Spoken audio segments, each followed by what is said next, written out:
Welcome to Cindy's Art. Today we're going to do this Brusho Dandelion, and I'm using Arches watercolor cold press paper, and these are the colors that I use with Holbein, and these are the colors that I used with Brusho.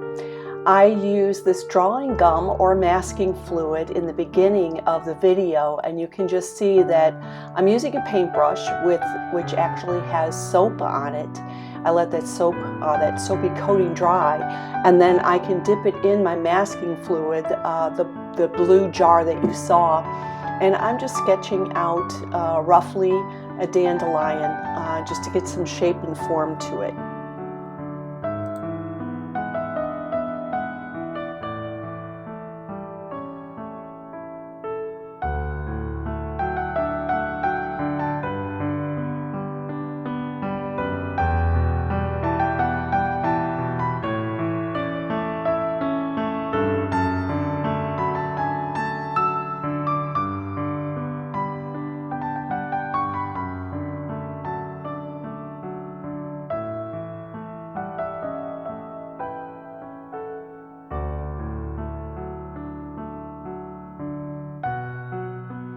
After I apply this masking fluid to this paper, I rinse that brush out really well and clean it off, and because I dipped it in soap beforehand, it lifts off really easily.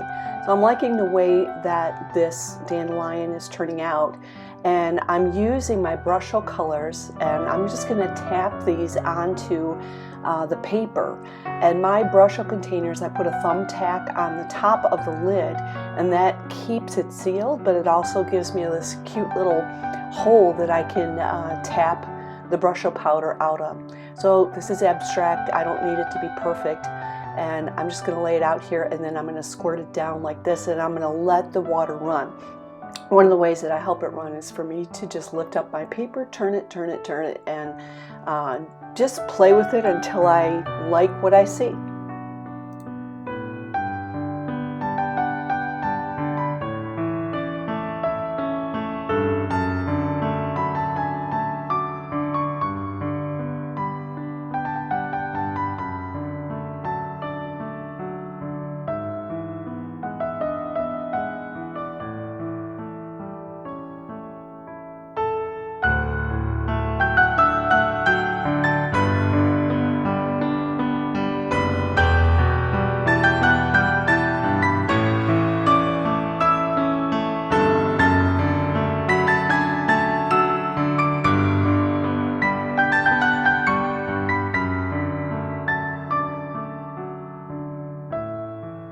After I let this paper dry, it gives me a chance to look and see how deep the green or that orange gaboji color is, and then I'll add some more in. I just wanted a more intensified look to it.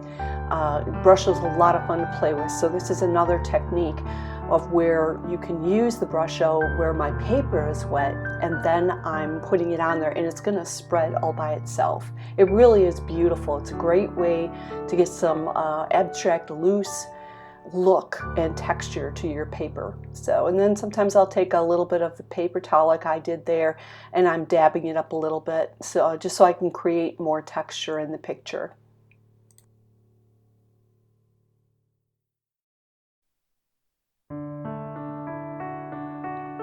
I sprinkled in a tiny bit of salt on that, and then I set it aside. That adds another texture. And now I'm moving on to some of the strands that are inside of the dandelion. And what you didn't see was I took an eraser and I removed all of that masking fluid once it was completely dry. So I have this nice white looking dandelion. You can see all the detail of it, and that's ready to be painted on. So I remember that the inside of a dandelion, by the seed head, it is darker. So I will be adding in more dark around there. I want to make this dandelion pop, and one of the ways I can do that is to make sure I've shaded it properly. So as this continues on, you're going to see how I create darker lines around the lines that go from the center of the dandelion out to the little tiny flower heads. I'm doing it right there. And so I'll do a little bit of darks, I'll do a little bit of white if I need it later. Don't forget to paint in, the strands.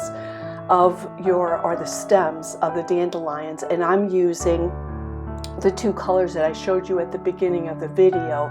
I only used two other colors inside of here to keep it really simple. And so when you finish off, don't forget to hit subscribe. I would love to see you the next time. Let me know any ideas you have for doing videos as well. We'll see you next time, guys. Thanks a lot for joining in.